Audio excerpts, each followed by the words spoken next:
Welcome back. Chapter 26, Ruth. The moment I see James' grainy picture on my phone, I frantically yank the pull cord for the bus to stop. The doors aren't fully open when I leap down the steps and land on the sidewalk. I look around wildly, scanning my surroundings. A woman in a blue gold sari waits in the bus shelter, pushing a baby stroller back and forth and singing in a language I don't recognize.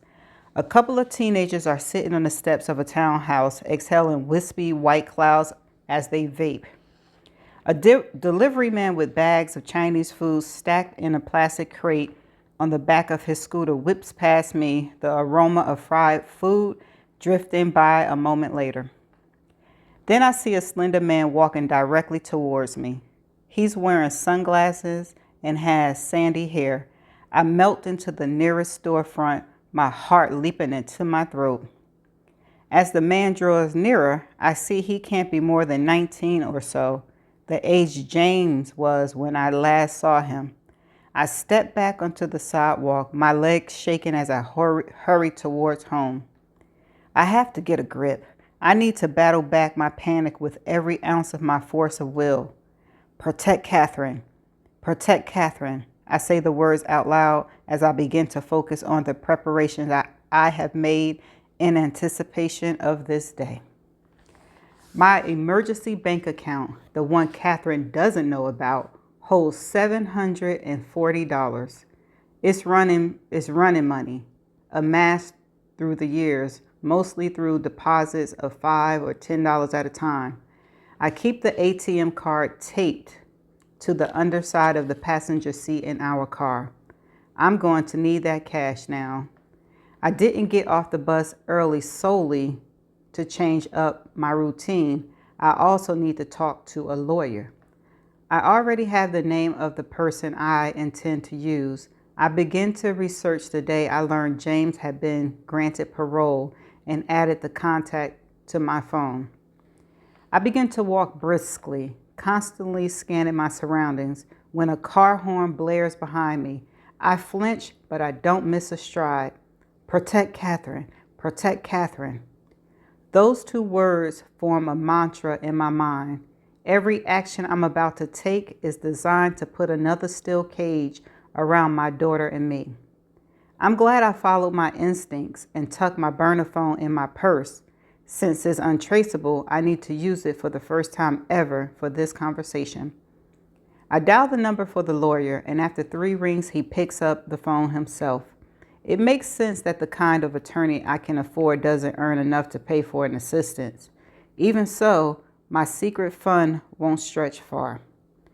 I launch into my cover story explaining that I'm a relative of Coach Franklin and that my family is devastated to learn James Bate is now a free man. You can't understand how hard this has been for us, I tell the lawyer, and I don't have to fake the emotion in my voice.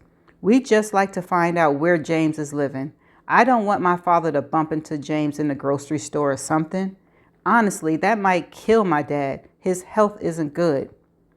I pass by a garbage man clanging down the lid on a metal trash can and shift closer to the curb to avoid a couple of laughing kids who are running down the sidewalk.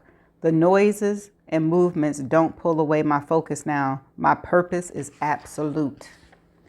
I've been preparing for this day all of my daughter's life. Rough stuff, the lawyer replies, clicking his tongue against his teeth. So listen, I might be talking myself out of a job here, but as the victim's family, you can reach out to the prosecutor's office. They should be able to keep you posted on the guy's movement for free.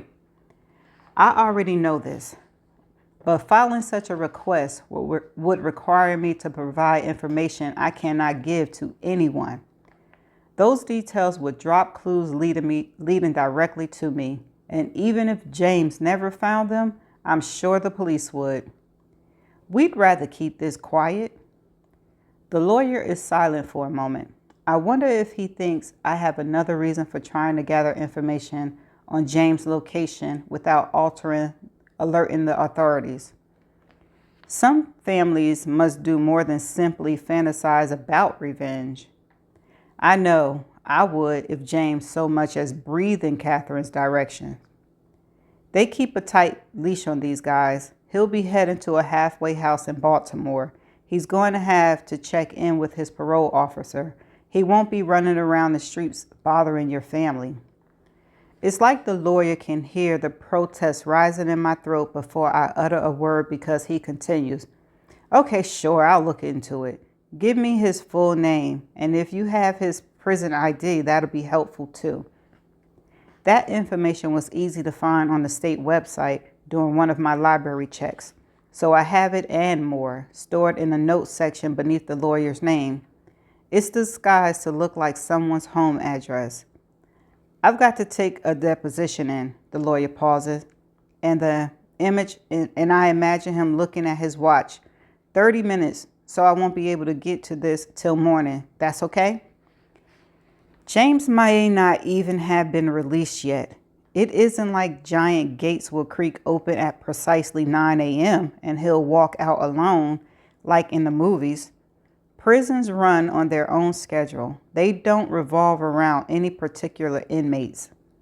Plus, there will be paperwork to do, and they'll take a current photo of James, and then he'll need to be brought to wherever he's going to be living. Reporters might even be there to document all of it. I've researched this. I'm certain of it. James has even less than I did when I ran. He'll get a little bit of gate money, but there's no way he can find me tonight. Tomorrow works, I tell the lawyers. What's your fee? For this, let's call it $250. I think of all the dollar bills and fives I squeezed out of an already impossible tight budget and faithfully brought to the bank week after week. Can I send via PayPal? It's one of the easiest ways to pay someone anonymously. All you need is an email address, and I've already created a new one just for this. I'll buy a prepaid Visa card and use it for the transaction.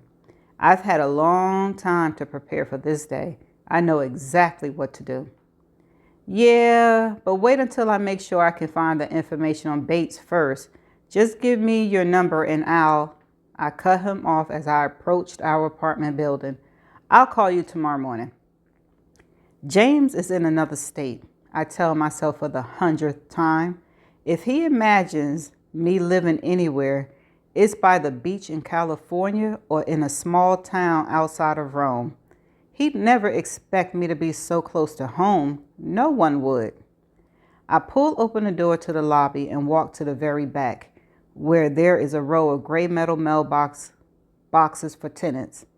I unlock ours, then dig the little white tag with the name Sterling written on it out of the slot at the top and flip it around to its blank side. I slip it back in, then lock up the mailbox and move on. The mailman knows we live in 406. He probably never even checks the name on these boxes unless someone new moves in. He won't notice anything amiss. But if James does somehow find out my name and learns I'm living in this building, I may have just made it a tiny bit harder for him to pinpoint the apartment. I pull my mace out of my bag and make sure the nozzle is facing away from me, then creep up the stairs, making wide turns instead of hugging the inside like people normally do. I reach our floor and crack open the door to glance down the hallway. It's completely empty. I walk quickly to our apartment, grateful I can hear the sound of the TV next door. It means someone is nearby. I unlock the door and close it behind me, then twist the deadbolt and pull the chain home. She's inside, y'all. I know Catherine is here. My phone showed her location the last time I checked it, which was less than 5 minutes ago. But I can't hear anything. Usually, it's easy for me to sense her presence in our apartment before I see her, and not just because our place is so small. Call it a mother's instinct, or maybe it's the invisible tie I've always felt connected me to her. like a phantom umbilical cord. I can't detect her at all right now. That's because, girl, she cut that cord. I moved slowly, my mace held out in front of me, taking quiet steps as I scanned the living room and kitchen area. Empty. The breakfast plate I left on the counter for Catherine is gone. Both bedroom doors are open. She could simply be asleep on her bed. That would explain the sense I have that she isn't present, even though she must be here. I pass her bathroom first. Everything is just as it was last night when she finally texted me to say she was staying over at a friend's house, and I felt so alienated from her that I went into her room simply to be near her things. I step into the bathroom and gasp. Catherine is curled up on the mat, her eyes closed. Her skin appears waxy, and for a split second, I start to tip into the bottomless terror. I drop to my knees. She's breathing. Catherine. My voice sounds odd. I clear my throat and try again. Sweetheart. Her eyelids flutter. I don't feel well. I rest my hand on her forehead. It's cool. I wonder if she has a bad hangover from her night with Ethan or whether she's coming down with the flu. How'd she know she was with Ethan? Oh, the location. I tuck my mace into my pocket as I ask, can I help you to bed? She nods and slowly gets up, holding on to the arm I offer. We shuffle down the hallway together, and when we reach her room, I see she has been cleaning out her school backpack on her bed. I use my free hand to push aside her old notebooks and pens. Then I pull back her covers. She eases beneath them, moving like a very old woman. It sounds awful, but I'm almost grateful she is sick. It means she won't be going anywhere. I collect my school supplies from the foot of the bed and place them atop her bureau, then set her backpack on the floor of her closet. She still has some stuff in there, but I'll leave it for her to deal with when she's better. Catherine's eyes are closed. She looks so vulnerable right now, like she's a little girl again. Do you want to change into your PJs? I ask. She doesn't reply. As I bend over and smooth her hair, she startles. I withdraw my hand. I'll be right back, I promise. In the kitchen, I make a mug of chameleon tea and sweeten it with a spoonful of honey, then find a few crackers. I bring this to Catherine along with 2 Advils I shake out of a jar in the medicine cabinet. I set everything down on her nightstand and move to the window. It's open a few inches, which makes me uncomfortable, even though we're 4 floors up. I close it and fasten the thumb lock. When I turn around, I see Catherine's eyelids are cracked apart like she's watching me. She closes them so fast, though, I might be wrong. I watch her for a long moment. She's a still silent form under the covers. I finally step out of the room, but I leave her door wide open. My purse is still slung over my shoulder, so I put it on my dresser and take off my work clothes, sliding my mace back into the pocket of my purse. I don't plan to go out again today, so I pull on sweats. When I walk through the living room to make myself a late lunch in the kitchen, I see one of Catherine's legal pads on the floor by her computer. I pick it up and set it on her laptop. I open a big can of Progresso vegetable soup, enough for 2 in case Catherine feels up to eating. It's hard to swallow it, but I force myself to finish a small bowl. I cannot let myself weaken in any way. After I return the full Brita pitcher Catherine left in the sink to the fridge and finish washing the dishes, I slip on my topaz ring and go check on her again. It looks like she hasn't moved a muscle. I know I should elevate my sore feet, so I lie down on my own bed. I feel too agitated to focus deeply, but I force myself to pull out my journal. Now that James is free, I need to write down everything for my daughter as quickly as I can. If something happens to me, I want her to at least know who I was and why I did what I did. Okay. By the time I've been living in the Target for a week, how the heck you get away with a week? The old me, Ava Morales, was morphing into someone else. From the office supply aisle, I borrowed a pair of scissors and cut my waist-length hair to my jawline. In the accessory section, I tried on sunglasses until I decided the oversized rectangle ones provided the best camouflage. I used to love makeup, but this version of me only wore Maybelline pressed powder, which I applied over my dark eyebrows to make them more subdued. A black and gold Pirates baseball cap completed my new look once I'd cut off the price tag and stomped on the brim so it doesn't look brand new. I considered trading in my sneaker for shoes that would add a few inches to my height, but I discarded that idea quickly. It's hard to run in heels. I had a new routine too. I ate breakfast before the store opened and packed a lunch to take with me to the library every day. I made sandwiches from a jar of Skippy and a loaf of Wonder Bread and culled single bananas from a larger bunch. I couldn't resist a pack of Lifesavers or a Milky Way bar every now and then too. From the healthcare shelf, I took a bottle of prenatal vitamins and swallowed one every night at bedtime. By the end of that first week, I knew the store rhythms well. Employees closed up and exited a little after 9, extinguishing all but the 2 security lights at the front of the store just before they stepped out. From that moment until early the next morning, the entire Target belonged to me. I wandered through the baby section, looking at the tiny outfits and bibs, and I studied contraptions like a co-sleeper and something called a jumperoo, trying to figure out what you need. Sometimes I tried on maternity clothes, stuffing a pillow into the billowy blouse. There was a beanbag chair in the kids section that I curled up in with my flashlight and a crisp new People or US Weekly while munching on Cheez-Its. For those few minutes, I could almost be a normal teenager girl,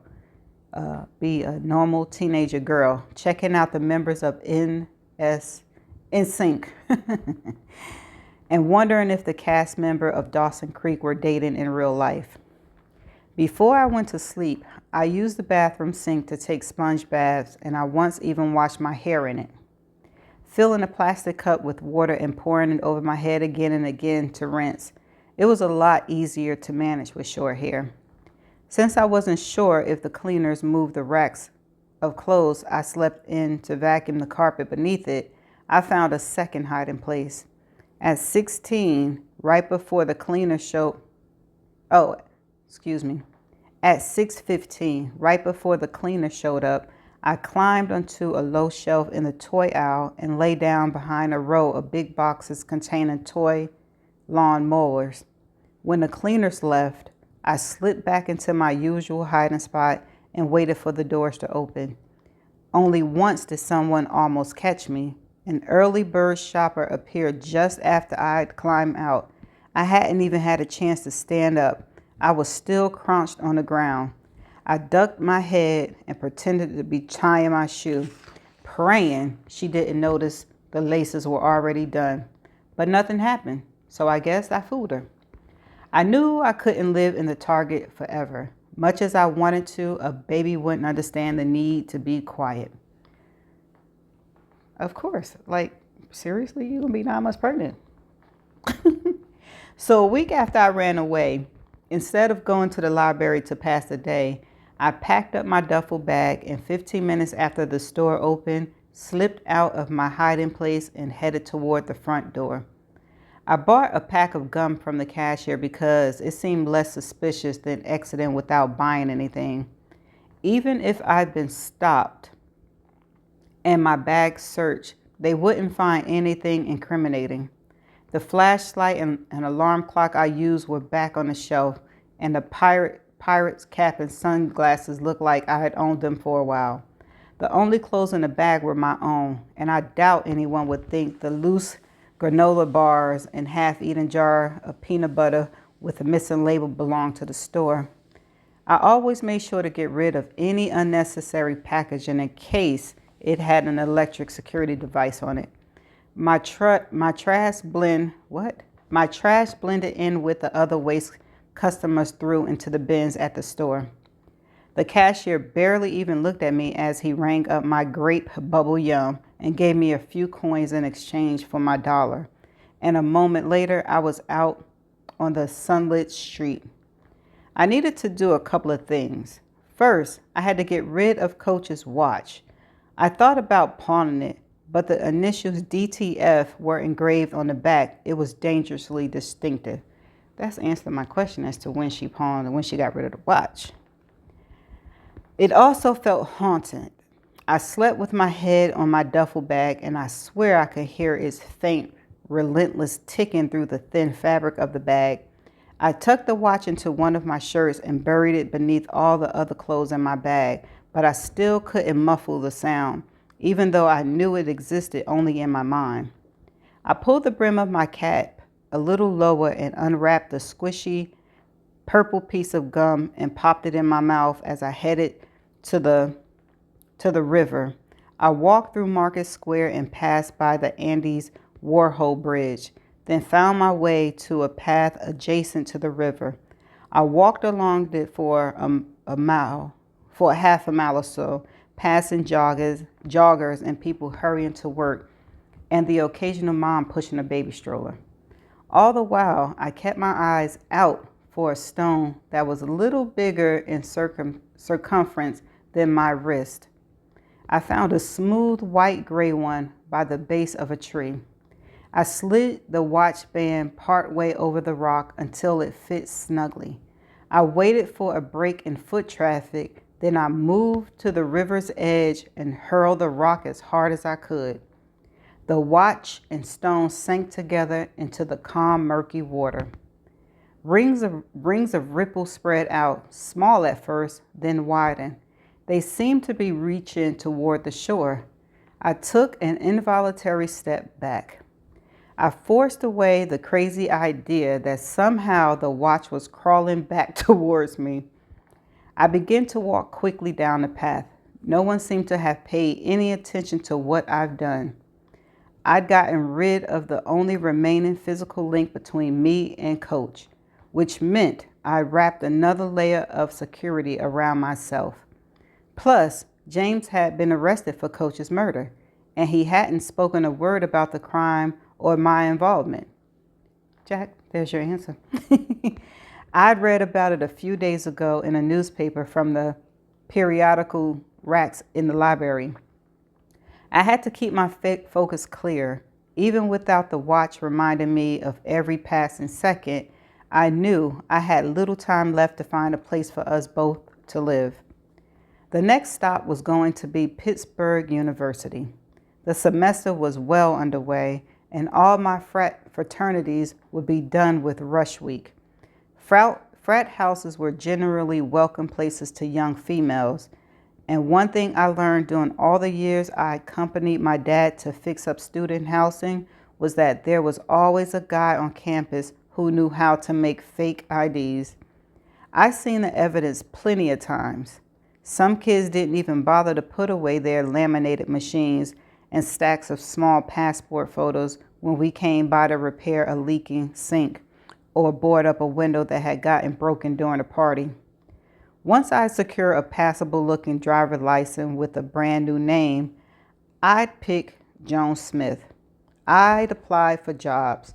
I'd walk by a lot of coffee shops and delis near my target, and even though I didn't have many skills, I figured I could manage waitressing. Once I've saved enough, I'd rent a cheap room from someone who wouldn't ask for references or care about my age as long as I paid the rent on time. I was finally feeling calm when I spotted a dad and his daughter coming towards me. She was about 5 and her little hand was tucked in his big one while they walked. As he bent down to lift her into his arms, I heard him say the words, "Te quiero." I knew what they meant. I love you. Sorry if I pronounced that wrong. because they were the same ones my dad used to say to me every single night. All the air flew out of me like I was a balloon someone stuck with a sharp pin. I sank down to my knees in the middle of the path. I couldn't stop crying for the rest of the morning. I can't write anymore. I put my journal back and go check on Catherine again. She hasn't touched the tea or the cracker. She seems to be sleeping. I take a quick hot shower and try to watch a little television, but I can't focus on anything. I end up puttering around, rearranging kitchen drawers that are already tidy and watering the plants. At dinner time, I make myself a peanut butter sandwich for old time's sake and to remind myself I've gotten through seemingly impossible situations before. Afterward, I stand in Catherine's doorway for a long time looking at her. I have lost nearly every single person I ever cared about. My topaz ring is all I have left of my father, and the tube of cherry chapstick I buy every few months are my only connection to Timmy. I can't lose my daughter too.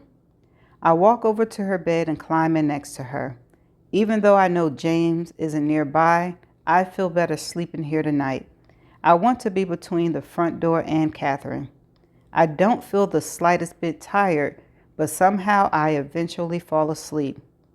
Though I awaken several times during the night and do rounds to make sure our apartment is still secure. Hearing Catherine's feather-light breaths help me doze off again. I don't rest deeply though. It's more like I'm skimming the top, most superficial layer of sleep, alert for any noise or disturbance. When I wake up for good the next morning, I see Catherine has inched away from me. She's practically hanging off the other side of the bed. I lie next to her for a little while, thinking about all I need to do today. Finally, when the sun rises high enough to fill the room with light, I get up. I make my rounds again, checking the front door and peering out the window into the parking lot. When I'm satisfied everything is as it should be, I get dressed and make a pot of strong coffee. I slowly sip 2 cups while I sit on the couch. Then I break my no breakfast rule by eating a blueberry yogurt and a handful of walnuts. Something is telling me to marshal my strength. I wonder what that is. After a while, I hear Catherine get up to use the bathroom, so I prepare toast for her. She must be starving since she hasn't eaten a thing since the breakfast plate I left for her yesterday. I expect her to join me in our living area, but she returns to her room. I walk down the hall and gently rap my knuckles against her open door. She murmurs without opening her eyes. I know she can't possibly be asleep. She was up only a minute ago. Feel any better, Sleepy Beauty? I ask. A little, still tired though. Want breakfast? Maybe later. Going back to sleep now. She pulls her covers up to her neck and buries her head in the pillow. She didn't even look at me. At least she drank the tea I made for her yesterday. I glance down at my phone, which I've been compulsively carrying around with me. It's 9 a.m. Too early for the lawyer to have done his check-in, but I still feel compelled to call him. I can't do it from our apartment though. The walls are so thin, there's nowhere I can go that doesn't involve the risk of Catherine overhearing. I have to run out for a minute. I call out softly, be right back. I follow the same precautions I took before. Mace out, hugging the far wall of the stairwell, moving slowly and listening hard for any unfamiliar noise. The only person I see on the stairs is a neighbor with a fiery red hair who's heading down from the second floor to the lobby with his skateboard in one hand. I almost make the call in the lobby. Then I decide to buy Catherine some flu medicine from the Wizard Hat shop down the street in case she gets worse.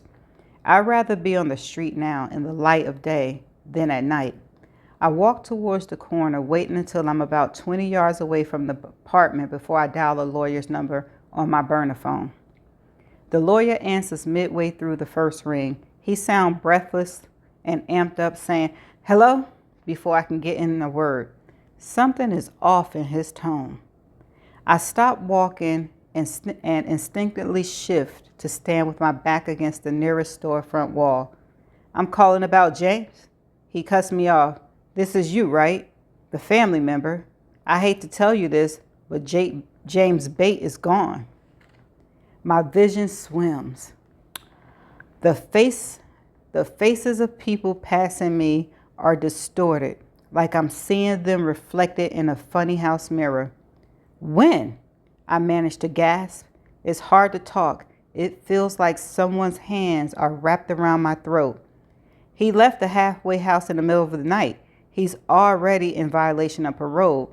The cops and the U.S. Marshals are looking for him. They're going to find him. Don't you worry about it." Catherine. Oh my God. Her name explodes in my mind. I drop the phone into my purse and begin to run. I need to lay eyes on her now. I roughly elbow past a pair of men who are taking up most of the sidewalk, and one of them shouts an expletive after me. I'm less than 10 yards away from our building now. Surely nothing has happened in the few minutes I've been gone. I don't care how sick Catherine is. She needs to get up, pack fast while I grab my journal and her fake ID and get us out. I fly through the lobby and take the stairs 2 at a time, almost hoping I run into James. It's far better that he finds me alone than when I'm with Catherine. The stairs are empty. It takes me 2 tries to fit my key into the lock because my hand is shaking so violently. I burst through the door, yelling her name. I run down the hall and into her room. Her bed is empty, the covers drawn to one side. I race to the bathroom, then check my room, and finally run back to the living room, screaming her name again. She's gone. I look out the window toward the parking lot. That's when I see her, hurrying across the pavement toward the Bonneville. She's alone. No one is chasing her. Catherine is wearing the same t-shirt dress she has had on since yesterday, and her backpack is slung over her shoulders. Why is she moving so quickly, especially when she's sick? 'Cause she know, and she out of there.